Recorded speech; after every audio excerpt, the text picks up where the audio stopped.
tous dans ce live Twitch. Désolé, je viens de tousser. Ça s'entend un petit peu. C'est les joies de l'hiver. Hein. On récupère toujours ce genre de petites choses. Le Toaster tous les vendredis entre 19h et on sait pas trop quand sur Twitch et puis aussi sur le site de la radio. Je suis avec ce chef de 3. Attention. Bien joué. On va se planter. Sinon, il y a Lucie qui nous envoie des chaises à la gueule. Donc, vaut mieux faire attention. On y reviendra justement parce qu'il y a toujours une symbolique derrière. Comment ça va ? Bah, ça va très bien et toi ?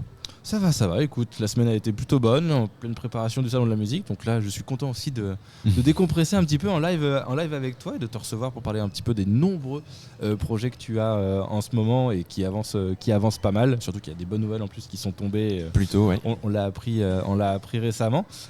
Pour ceux qui ne te connaissent pas, ton univers, comment tu le présenterais ? Alors je vais faire simple. Moi, mon esthétique, elle est rap. Ok. Voilà, je suis rappeur. Maintenant, je me colle pas forcément d'étiquette dans ce style-là. C'est-à-dire qu'il y a beaucoup de mélanges avec d'autres musiques.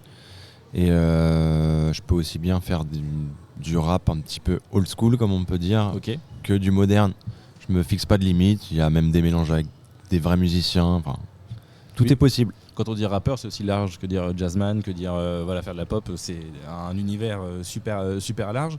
Pour situer un petit peu les gens, quelles sont tes influences, des choses qui... Alors, peut-être pas que les gens comparent avec ta musique, mais qui pourraient donner des petites bornes. Alors, ça va pas être possible de comparer avec ma musique, mais ça m'inspire dans des thèmes ou dans des façons de développer les morceaux. Il y a des artistes notamment que il n'y a aucun morceau que je peux rejeter, c'est Anderson .Paak. D'accord. Très très bon artiste, tout court. On a aussi côté rap, j'ai un groupe que je suis depuis longtemps, je sais pas si ça existe toujours, mais ça s'appelle Fix Pencil. D'accord. Voilà, et puis on va dire côté musique française, chanson française, Gainsbourg.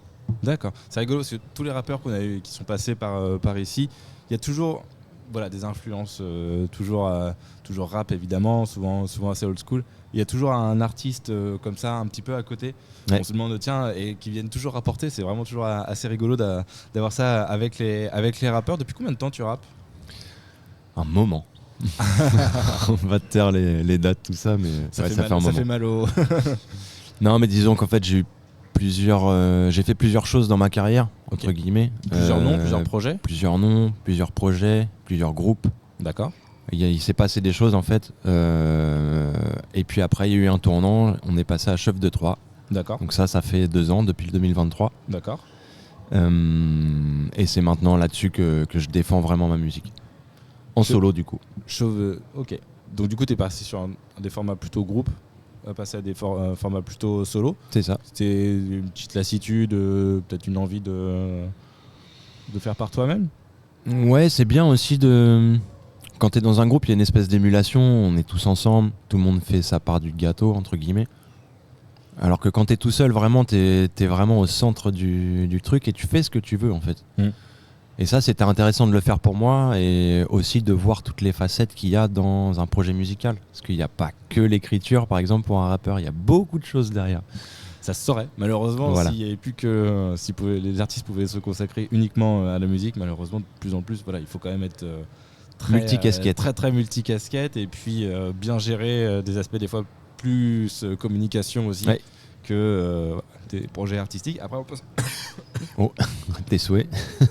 Ah voilà. Non mais je le traîne depuis une semaine, j'en étais sûr que j'allais pas le perdre d'ici vendredi. Julien en régie plus soi, je pense qu'il a la même aussi. Non du tout. Bon.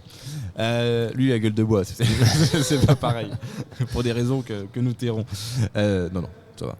Il a l'air frais, donc il a dit ok. Oui, il a dit ok. Donc oui, voilà, le fait de passer en solo demande d'être beaucoup plus impliqué dans son projet, de vraiment tout faire, la com et tout. Et la com, on sait qu'en ce moment, il faut quand même gérer au maximum ces aspects-là. Tout à fait. Même si c'est un peu rébarbatif aussi de temps en temps.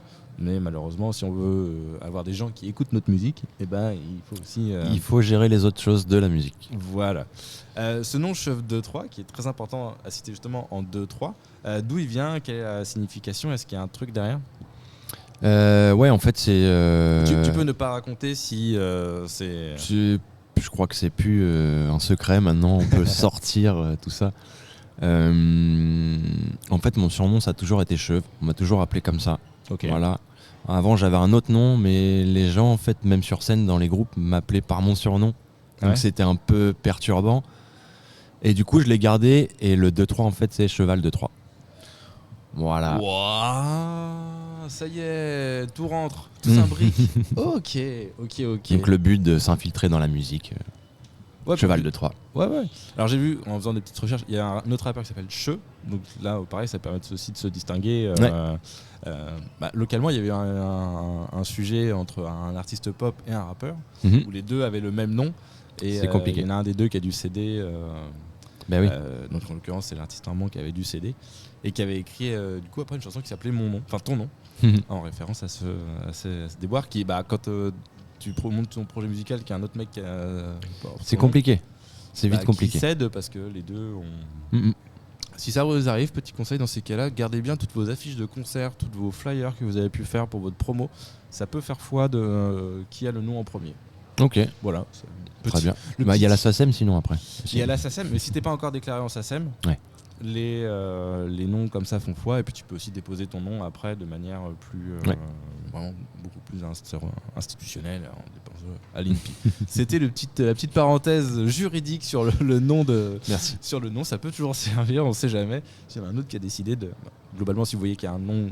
Enfin, quand vous montez un projet, regardez d'abord si c'est pas pris. C'est mieux. Ça devrait quand même vous éviter pas mal de soucis. Et c'est pour ça que j'ai rajouté le 2-3 d'ailleurs. Ah ouais ? Parce qu'en fait, Cheuve, je me disais qu'il y avait forcément un moment quelqu'un qui allait prendre ce truc-là. Donc voilà, 2-3 en moins, je suis tranquille. T'es tranquille. Tu as eu de l'actualité très récente, récente de moins en moins, ça va faire un petit mois, allez, si on arrondit maintenant, avec la sortie de l'album Nuance. Tout à fait. On est du coup un mois après. Quels ont été les retours Il a été plutôt bien accueilli. On n'a pas fini en fait toute la com autour de ce projet-là. On a sorti qu'un clip pour l'instant, mais il y en a encore d'autres qui arrivent, qui sont en préparation. D'ailleurs, pour ceux qui veulent les suivre, c'est sur la chaîne YouTube de Cheuve de Troie, SHEUV 2-3. Et voilà, les retombées sont assez. C'était assez cool d'avoir des bonnes retombées comme ça. Mais ce qui était plus intéressant pour nous, c'était la release. Ouais. La release qui s'est super bien passée, qui était au Fury des Fendus à Rouen. Tu as été dans un des premiers à y jouer, parce qu'il n'est pas ouvert depuis si longtemps que ça. Ça a ouvert le 2, on jouait le 9, donc voilà. Une semaine après. Très bien, parfait. Efficace. Et ça a été un franc succès parce qu'on a vraiment eu beaucoup de monde. Et d'ailleurs, big up à tous les artistes qui m'ont suivi sur scène parce que j'ai invité plein d'amis à monter sur scène. On était 6 artistes. D'accord. Moi, j'étais la tête. C'est ça en plus ? Comment ? Et des DJ sets en plus, ouais, ok. C'est ça. Techno à la fin. On a eu Unjazz au début, Chamalo, Detra, Cham et Fousseini. Donc tous un peu dans le style rap, mais pas que. Ouais. Et donc comme on est tous potes, c'était intéressant de tous partager la scène. Oui, puis les potes de potes qui se connaissent et qui se retrouvent, voilà. ça devait être vraiment une bonne ambiance. Il est sorti en physique aussi ou pas ? Non, tu l'as fait qu'en version numérique ? Ouais, qu'en numérique. Physique pour ce projet-là, c'est pas l'idée. Peut-être plus tard, on verra. Ouais, sur un album peut-être plus conséquent, bien. L'idée, c'est ça. On verra. À la base, ça devait être un vrai album avec beaucoup de titres. Ouais. Comme ça a mis un peu de temps et que moi, je suis pas très très fort dans la productivité, on va dire. On a décidé de le sortir comme ça, mais c'est pas dit que je sorte pas d'autres sons qui soient dans le même mood et que j'en fasse un produit fini à la fin. Oui, puis après, après, maintenant, avec, on sait que la vente physique, c'est quand même de plus en plus compliqué. Oui. Ça peut être aussi une bonne stratégie de... Je vais retousser au bout encore une fois avant la fin de l'émission, je le préviens. Préparez vos oreilles. C'est mieux peut-être des fois de sortir juste les albums, enfin des titres, genre paf, vendredi, je sors un titre, voilà. Et finalement, au lieu de faire un album qui va 10 titres d'un coup, finalement tu peux peut-être te dire je vais en sortir un par mois pendant 10 mois et ça te fait en fait ton... Je pense que les gens consomment plus la musique comme ça maintenant. Ils consomment des singles et il faut que ce soit un petit peu évolutif. Et faut les capter tout le temps, quoi. Vraiment. C'est ça, puis faire face à une multitude aussi, parce que des sorties le vendredi, il y en a plein. Du coup, alors sauf quand petit tips, faites ça. Malheur là. J'avais prévenu. Faites ça le jour de la sortie des albums de Taylor Swift. Ok. Parce qu'il y a les gros. Je crois que c'est Mariah Carey qui devait sortir un truc le jour de la sortie de l'album de Whitney Houston. De Whitney Houston. Il y a personne qui me dit que je dis des conneries. De Taylor Swift. Et en fait, elle a décalé parce qu'elle savait que toute l'attention allait être portée sur Taylor Swift. Et du coup, ça servait à rien de. Donc, du coup, ce jour-là, paradoxalement, c'est le jour où il y a eu moins de sorties sur Spotify. Parce qu'ils se sont dit, allez, on laisse passer Taylor Swift. Et on existera. S'il y a des gros artistes, faut y aller. Voilà, on existera après. Donc là, en rap, tu vois, c'est pas la même ambiance. C'est pas la même esthétique, ouais. Ça se tente. Mais c'est vrai que c'est beaucoup plus compliqué quand t'es artiste indépendant d'aller te faire connaître. Ouais. Beaucoup de gens écoutent par playlist aussi. Il faut essayer d'intégrer maintenant ces playlists qui sont des fois juste portées par des amateurs ou des choses ou des structures indépendantes, et il faut aller les contacter, ce qui est pas simple. Non. Parce qu'avant c'était les médias tu peux les contacter, même si c'est un peu compliqué, tu peux quand même essayer de les avoir. Ouais. Mais là, aller chercher le mec qui fait la playlist, si ça se trouve il est tout seul dans ce clip chez lui, c'est un peu plus ou faut payer quoi. Ou faut payer, c'est sûr. Et ça, c'est un problème. Non, mais c'est vrai que faire sa promo maintenant quand t'es artiste indé, c'est compliqué, quoi. Oui. Ouais. Faut un peu de budget, faut être déterminé parce que après, moi en l'occurrence, au début, je faisais beaucoup tout seul. Okay. J'ai commencé à me faire entourer en fait, et ça m'a quand même allégé des choses. Je pense que t'es accompagné sur quoi là, sur la com Alors moi en fait j'ai une structure de management qui m'accompagne qui s'appelle le 157 Studio. Ok. Dis pas de conneries parce qu'elle est juste derrière la caméra. Ouais. et en fait cette structure m'aide en fait à gérer tout le côté tout en fait, sauf l'écriture de la musique et la composition, mais tout ce qui est autour, la communication, l'administratif, enfin voilà, même le booking des fois. Et c'est pratique d'avoir quelqu'un qui t'aide et t'avances plus vite en fait. Je pense que c'est ça aussi qu'il faut retenir, faut pas hésiter à se faire accompagner en fait, tout simplement, parce que c'est vrai, comme tu dis, des fois t'as peut-être pas l'envie, pas les compétences, et en fait ça va niquer ton projet, alors qu'en vrai il est hyper prometteur, mais il faut juste laisser ça à des gens dont c'est le taf, qui eux par contre tu les mets devant un micro, il n'y a plus personne. Faut pas hésiter. Faut pas hésiter à faire ce genre de choses, à aller chercher des gens qui s'y connaissent, mais qui sont aussi du coup très sollicités par plein d'artistes. Des artistes, il y en a énormément. Et si on doit accompagner tout le monde, c'est vrai que ça peut être un petit peu. Ouais, après ça peut être quelqu'un de confiance qui se forme. Enfin voilà, il y a plein de possibilités. Là aussi, par exemple, je vais continuer à en parler, mais sur mon premier projet, j'avais fait, on va dire, 70% du projet, c'est-à-dire que j'étais à l'enregistrement, j'ai fait le prémix, c'est moi qui ai fait la pochette parce que je suis graphiste, j'ai fait les clips. Ouais. Là, sur ce deuxième projet, on a dit on délègue. Et on a eu la chance que, en fait, le département, on a une subvention du département pour financer ces clips. Donc on a dit on délègue en fait. C'est pas toujours évident, mais voilà, la structure elle m'aide à ça aussi. Elle m'aide à monter des projets de subvention, elle m'aide à déléguer tout le travail qui est pas à faire par un artiste en fait. Ça aussi, le conseil qu'on peut donner, renseignez-vous, en fait, des subs, il y en a sur des projets musicaux très particuliers, mais il y en a. Il y a des subventions, par exemple, pour les web radios, sur les radios web radios en Normandie. Enfin, il y a vraiment des subventions qui existent, mais c'est vrai que comme c'est des dossiers assez complexes à faire, il faut aller aussi les chercher, et c'est ça qui est assez compliqué. Mais il y a des structures aussi qui aident à ça. Voilà. Ça contrebalance un petit peu tout ça. On parlait d'accompagnement. Est-ce qu'on peut en parler de l'accompagnement? On peut. Je peux l'annoncer. Tu peux l'annoncer. Voilà. Je voulais pas faire d'impair. Non, tout va bien. Du coup, le Trianon transatlantique m'accompagne cette année, puisque l'année dernière il me soutenait, mais cette année il m'accompagne. Donc très content de l'apprendre parce que c'est une très très chouette structure et on a vraiment un lien assez particulier. Le feeling est passé très vite, donc voilà, je suis très content qu'il m'accompagne sur cette année, quoi. Oui, puis en plus, l'émission, pour ceux qui ne connaissent pas le Triangle transatlantique, ils ont un accompagnement pour tout ce qui est autour de la chanson française. Ouais. Valoriser tant que ça chante en français. Je ne vais pas dire qu'ils sont contents, mais ils valorisent, du moins. Donc voilà, c'est pour ça que tu avais ta place. Et c'est vraiment ouvert à toutes les esthétiques. Aussi, c'est ça qu'il faut retenir. Si vous faites du rock en français, vous pouvez y aller candidater. Si vous faites du rap en français, allez-y, vous pouvez candidater. Vous faites de la polka en français, pourquoi pas. Ça peut exister. C'est un concept. je note. Je revendrai peut-être à quelqu'un. La polka en français. Voilà. Mais enfin, ils sont vraiment là, eux, pour mettre en avant tout ce qui se fait au niveau de la langue française. Donc, franchement, c'était cool. Quand j'ai vu ça pour toi, c'était vraiment cool en plus parce que ça reste une grosse salle, une grosse structure. Et puis quand on voit ceux qui en sortent aussi, c'est pas mal.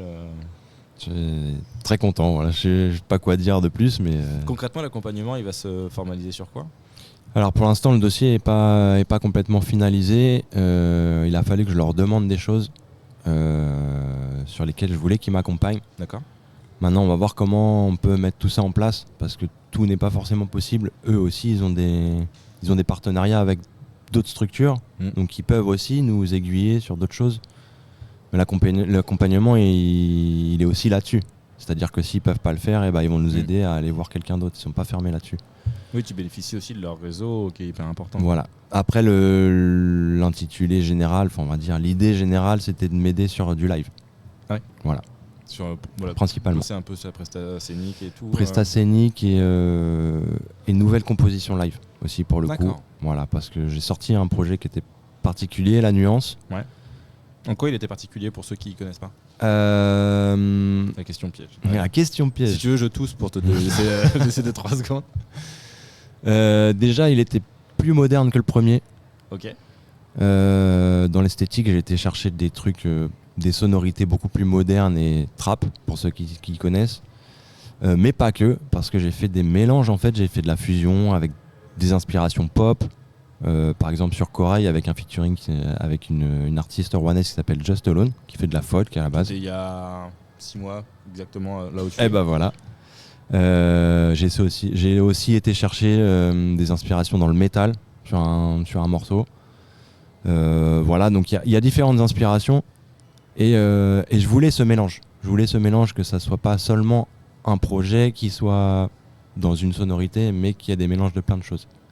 Il y a ça. Et puis le deuxième truc, c'est qu'il y a un vrai univers autour de ce projet. Un univers graphique, un univers... Un peu tout, en fait. Le projet s'appelle Nuance.